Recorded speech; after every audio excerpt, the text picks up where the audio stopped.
जब सूरज उगता है तो भी आकाश लाल हो जाता है, और जब सूरज डूबता है तो भी आकाश लाल हो जाया करता है। सुबह प्रातःकाल पक्षियों का कलरव सुनाई देता है तो सांझ भी कलरव सुनाई देता है। फर्क कितना होता है कि सुबह की लाली उठाने का काम करती है और शाम की लाली सुलाने का काम किया करती है। और सुबह के पक्षियों का कलरव जो हुआ करता है वह घोंसलों को छोड़कर बाहर निकलने का होता है, और शाम का जो कलरव होता है वह घर वापस लौटने का कलरव होता है। ध्यान रखें, सुबह सुबह पक्षी चहचहाते हैं, कलरव करते हैं, आकाश में पंख फैलाते हैं। ऐसा लगता है सुबह सुबह उन्हें देखो कि जैसे बड़े महोत्सव में शामिल होने के लिए जा रहे हो। पक्षियों के जीवन में कितना आनंद है, कितना संगीत है।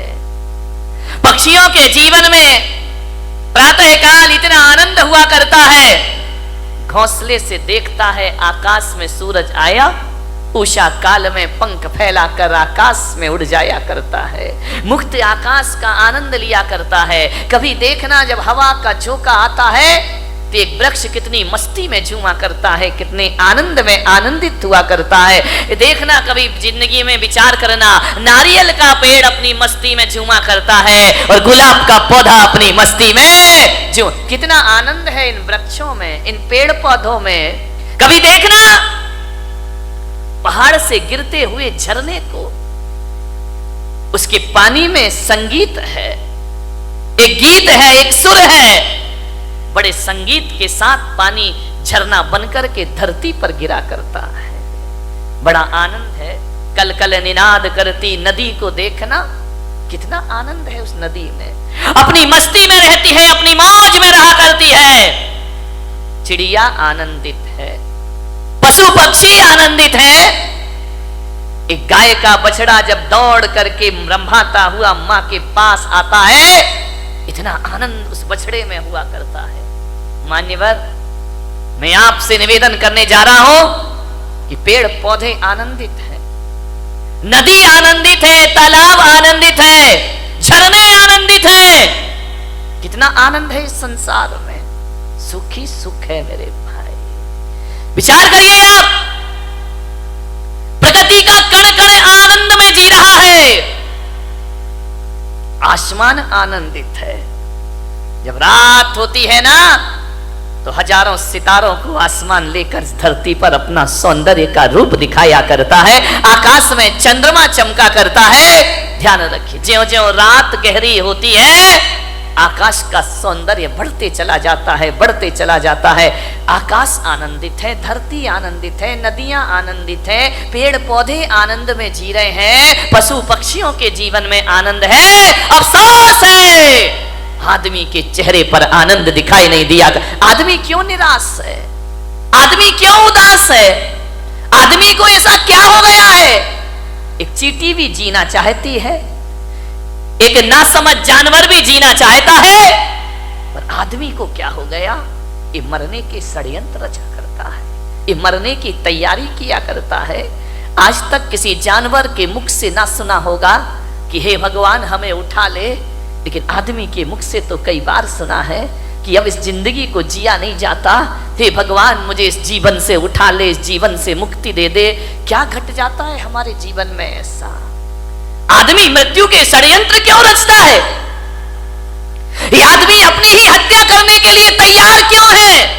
मान्यवर, अपने ही जीवन से लाचार हो गया ये इंसान, अपने आप का दुश्मन बन गया। अभी तो ये सुना था कि दूसरे दुश्मन हुआ करते हैं, हम ही अपनी जिंदगी के दुश्मन खुद बनकर के तैयार हो गए हैं। अपने जीवन से अपने आप को खतरा हो गया।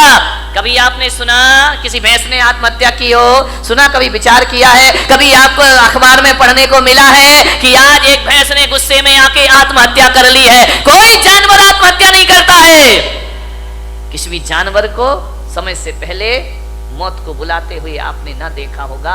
कोई देवता समय से पहले मरने का नहीं सोचा करते हैं। नार की सोच भी ले तो मर नहीं सकते हैं। आदमी को क्या हो जाता है कि क्यों जीवन से हार गया? थोड़ी सी प्रतिकूलताएं आई और आदमी जिंदगी से हार जाता है। नहीं मेरे किसके जीवन में नहीं होती है?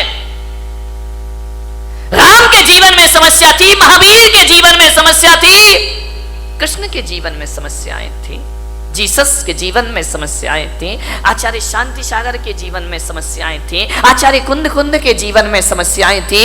समस्याएं किसके जीवन में नहीं होती है? ऐसा कोई है? समस्याओं से रहित जीवन नहीं होता, ध्यान रखिए। और हकीकत में देखा जाए तो समस्याओं का नाम ही जिंदगी हुआ करता है। आसानी से जिंदगी मिल जाए तो जीने का मजा खत्म हो जाएगा। एक बात बताइए, यदि समस्याएं नहीं हो तो फिर जीने का मजा क्या है? जिंदगी जिंदा दिली का नाम है, मुर्दा दिल क्या खाक जिया करते हैं। ध्यान रखिए, जिंदा दिल बनिए। मान्यवर, दुख इस बात का नहीं है कि आदमी मर जाता है, दुख तो इस बात का है कि जिंदा रहकर भी आदमी जिंदा नहीं रह पाता है। वह मरा मरा सा जीवन जीता है, वह मरे हुए सी जिंदगी जिया करता है। विश्वास पैदा करो अपने आप पर, जिंदगी से हार मत मानिए। जिंदगी मिली है, मालूम है ये मानव का तन मिला है, शास्त्रों में कहा है, ग्रंथों में कहा है, 84 लाख शरीर छोड़े हैं तब जाकर ये मानव का शरीर तुमको प्राप्त हुआ है। 84 लाख योनियों में हमारा जन्म हुआ है। कितने जन्म हम नाली के कीड़े बने होंगे, कितने जन्म पक्षी बने होंगे, कितने जन्म हम कीचड़ में कीड़ों की तरह रेंगे होंगे। हर जन्म में हमने प्रार्थना की होगी ईश्वर से कि हे ईश्वर, एक बार मुझे मनुष्य का चोला प्रदान कर दे, हे ईश्वर, एक बार मुझे मनुष्य का तन प्रदान कर दे। इसलिए आत्महत्या करने के लिए नहीं, जिंदगी की अंतिम सांस को पूरी ईमानदारी से जीने का प्रयास करिए। अंतिम सांस भी पूरी जिंदा दिली के साथ जिएंगे। क्यों हार जाता है आदमी? जैसा विचार करिए, सोचना। ऐसे ही नहीं मिल गया मनुष्य का जीवन, बहुत मेहनत की है इसके लिए। मनुष्य का जीवन मिला, ऊंचा कुल मिला, अच्छी खानदान मिली, दिमाग मिला, बुद्धि मिला, शरीर मिला, फिर भी इस जिंदगी से हाथ धोते हो आप लोग। अब तो घबरा के कहते हैं कि मर जाएंगे, अब तो घबरा के कहते हैं कि मर जाएंगे। और मरकर भी घबरा गए तो फिर बताओ अब किधर जाएंगे? दूसरा हमारे पास कोई रास्ता है नहीं। जिंदगी मिली है, अच्छे से जियो, तरीके से जियो, सलीके से जियो। बहुत कम जीवन मिला है, इसे उदासियों में मत गुजारिए। जिंदगी भीख में नहीं मिलती, जिंदगी बढ़ के छीनी जाती है। जिंदगी भीख में नहीं मिलती, जिंदगी बढ़ के छीनी जाती है। अपना हक संग दिल जमाने से छीन पाओ तो कोई बात बने। सर झुकाने से कुछ नहीं होगा, सर उठाओ तो कोई बात बने। पोंछ कर अश्क अपनी आंखों के मुस्कुराओ तो कोई बात बने। मुस्कुराओ तो कोई बात बने। उदास मत जियो, जिंदगी को पूरे आनंद के साथ जीने का प्रयास करो।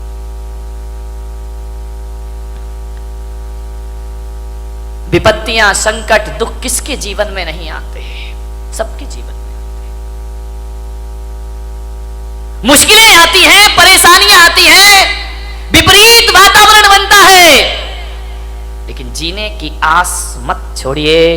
जलजले आते हैं, तूफान आते हैं, उड़ीसा में चक्रवात आता है, गुजरात में भूकंप आता है, हजारों लोग बेघर-बार हो जाया करते हैं। लेकिन एक बात ध्यान रखो बारामती वालों, इतने बड़े भीषण आंधी तूफान के बाद, भूकंप के बाद भी जो आदमी जिंदा रहता है वो अपना उजड़ा हुआ आशियाना फिर से बना लिया करता है, वो अपना घर फिर से निर्माण कर लेता। क्या हुआ? जिंदगी कितनी बार छीनेगी, फिर बना सकते हैं।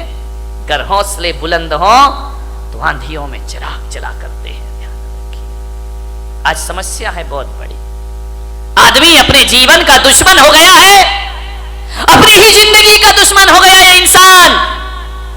शहरों में बड़े बड़े व्यापारी आत्महत्या कर रहे हैं, महानगरों में व्यापारी आत्महत्या कर रहे हैं, गांव में किसान आत्महत्या कर रहा है, घरों में किशोर आत्महत्या कर रहे हैं, महिलाएं आत्महत्या कर रही हैं। थोड़ा सा निराशा हुई, थोड़ा सा मन का नहीं हुआ, थोड़ा सा प्रतिकूल वातावरण हुआ और आदमी मरने को तैयार है। और एक बात बताओ, बारामती के लोगों से मेरा निवेदन है, इस पंडाल में ऐसा कोई व्यक्ति बैठा है जिसने आज तक आत्महत्या का विचार ना किया हो? है कोई महान आत्मा? मैं दर्शन करना चाहता हूं। एक बार भी पूरी जिंदगी में मरने का विचार नहीं। महिलाओं तुम्हारी तो जय हो पंचम काल की, ये तो इतनी बार मरती हैं लेकिन एक बार भी नहीं मरती है। विचार करिए, सोचना है आपको। एक बात बात पर आदमी मरने का सोच लेता है। ऐसा कोई नहीं होगा इस दुनिया में जिसने अपने पूरे जीवन में एक बार मरने का ख्याल भी ना लाया हो। मर नहीं सका वो बात अलग है, लेकिन मरने का ख्याल तो सबके भीतर आ जाता है। थोड़ा सा मन का नहीं हुआ मैं मर। महिलाओं का तो इनके दो ही हथियार हैं, ध्यान रखना, या मैं मायके चली जाऊंगी या फिर मैं मर जाऊंगी, आत्महत्या कर लूंगी, सुसाइड कर लूंगी, मैं नहीं जीऊंगी, टलना नहीं इस जिंदगी से। महिलाओं से मैं बात बात पे आत्महत्या के विचार मत बनाइए, मरने के विचार मत बनाइए, ध्यान रखिए, विचार करिए आप, बहुत अशुभ विचार है। भगवान महावीर कहते हैं कि मरने के विचार भाव हिंसा कहलाया करती है और भाव हिंसा को द्रव्य हिंसा से भी बड़ा पाप माना जाता है। अरे देही हिंसा उतनी खतरनाक नहीं होती है जितनी बेचारे के, इससे बड़ी क्या हत्या, दूसरों की हत्या करना भगवान महावीर ने पाप कहा है। एक इंद्रिय जीव को भी मारना भगवान महावीर ने पाप कहा है।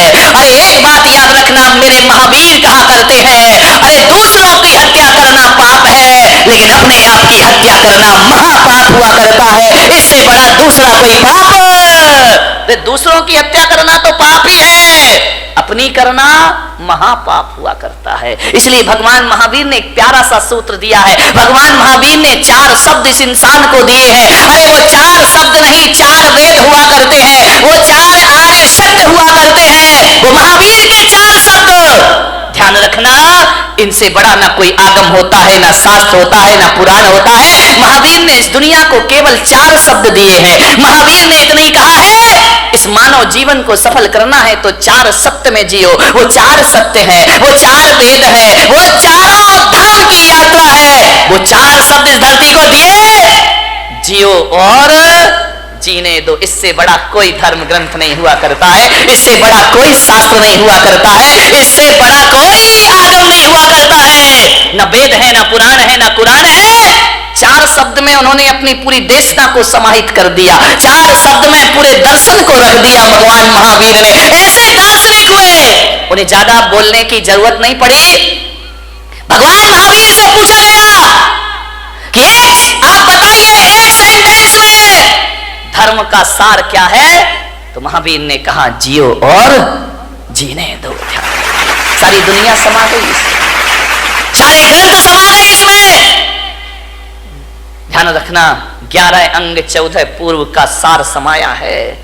ये इतना साधारण अक्षर नहीं है, इतने साधारण शब्द नहीं है कि बैनरों पर लिखवा दिए जाएं और हमारी इतिश्री हो जाए। ध्यान रखिए, जियो और जीने दो। भगवान महावीर ने सबसे पहले कहा है जियो, ध्यान रखना, उसके बाद जीने दो। मैंने कहा ऐसा क्यों कहा है, स्वार्थी क्यों बना दिया कि पहले खुद जियो फिर दूसरों को जीने दो?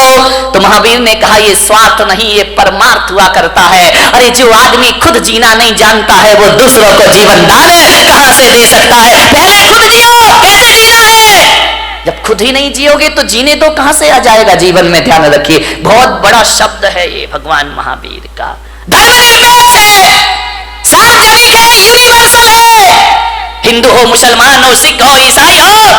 कल एक सांसद महोदय मेरे पास आए, उन्होंने कहा महाराज भगवान महावीर पर कोई ऐसी पुस्तक है जो सरल शब्दों में लिखी गई हो? मैंने कहा पुस्तकें तो बहुत हैं, समझने वाला चाहिए। बोले नहीं, बिल्कुल सरल, बिल्कुल सरल। तो मैंने कहा महावीर को पढ़ने के लिए पोथियों की पढ़ने की जरूरत नहीं हुआ करती है, महावीर को समझने के लिए ग्रंथों की जरूरत नहीं हुआ करती है। मैंने कहा मेरे महावीर का स्वरूप देख लीजिए, इससे बड़ा कोई शास्त्र नहीं हुआ करता है, इससे बड़ा कोई उपदेश नहीं हुआ करता है। और महावीर का यदि सबसे बड़ा कोई ग्रंथ है तो जियो जीने, इससे बड़ा कोई ग्रंथ नहीं। ध्यान रखना, चाइना हथियारों का आविष्कार कर रहा है, पाकिस्तान अणु बम की धमकी दे रहा है, अमेरिका दादागिरी दिखा रहा है, भारत में भी हथियारों की होड़ लगी है। मालूम है किस लिए?